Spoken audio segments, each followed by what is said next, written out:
outside in the physical world. We often find ourselves at odds with one another, searching for common ground, yet finding only the differences between us. Not knowing that somewhere, deep within, we carry similar stories etched within our hearts. Stories shaped by the scars of our ancestors.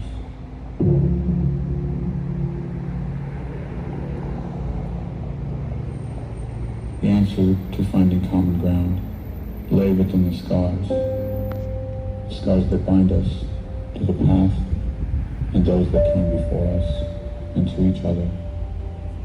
From a father or mother to a daughter or son or an elder sibling, we pass down through the generations darker things and dreams and aspirations. Unknowingly we inherit that pain through the scars that bind us.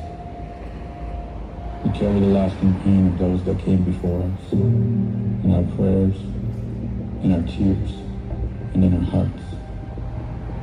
I cherish that lasting pain, protecting it, clinging to it with a desperation I have never known, as I may never forget if I am always hurting. I carry it with me in the crushing weight of my grief, laden with the final images of my brothers. The look of death upon their faces. It's my heart and mind breaking. I force myself to look, so as never to forget. That grief, that pain, those holes in my chest will always be my greatest way of honoring them. I keep their names alive, uttering them into the wind through clenched teeth, as I hide my tears within the rain streaming down my face, as I am forced to find my place without them in this world.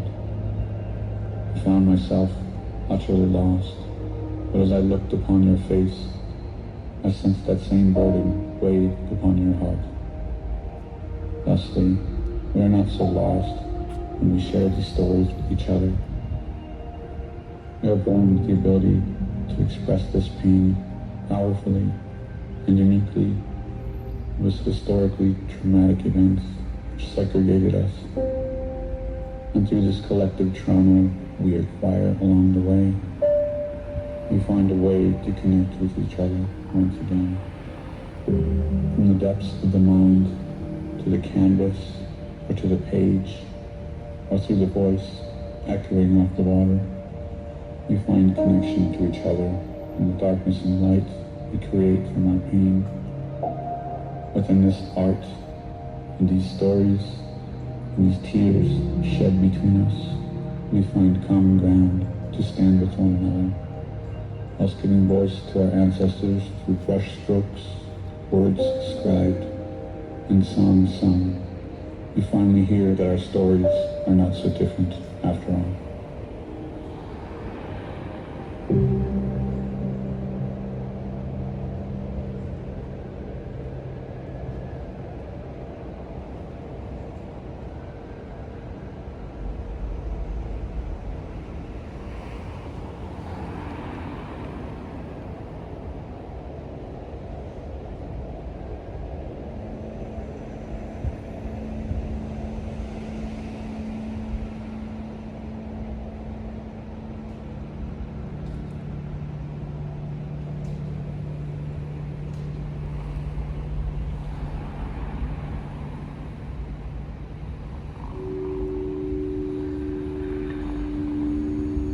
Kindred river.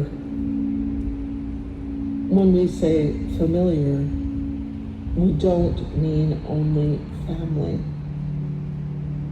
Slow flow grown suddenly red, daybreak or nightfall, that glow, or a noon view of brown current, green waters in a swirl and drift.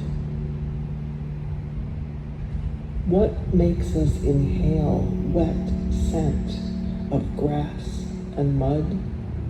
Genetic memory? We've never been here. smells so familiar though. We say blood to mean related. We say blood to say ancestor.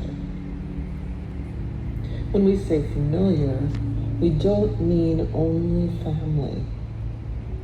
When we say family, we don't mean biology. Even if all we get is biology. When we say biology, we might think of frogs. Not frogs green on a lily. Not the low song along the river on spring nights. We might think of splayed frogs. We might think of high school. When we say family, we don't mean biology. We say blood to mean related. We say blood to say ancestor. It's a red river, a fine line, what we mean by relationship. What we mean by relations means kin and skin. We can be thin-skinned as frogs, dissect relationship, but still relate. When we say familiar, we don't mean only family. We say blood to mean related. We say blood to say kin. Kindred spirits, too. Red waters within us all. Kind waters, we need you. We all do. All of us related. Related by water we need. Water for all my relations. And then away Maganido, familiar phrase we will say. To say we are all related. And then away Maganido, we kin. We will be kin and kind as water. Red water flows through us all. Familiar kindness in us. Kind red river forever. Kindred river forever.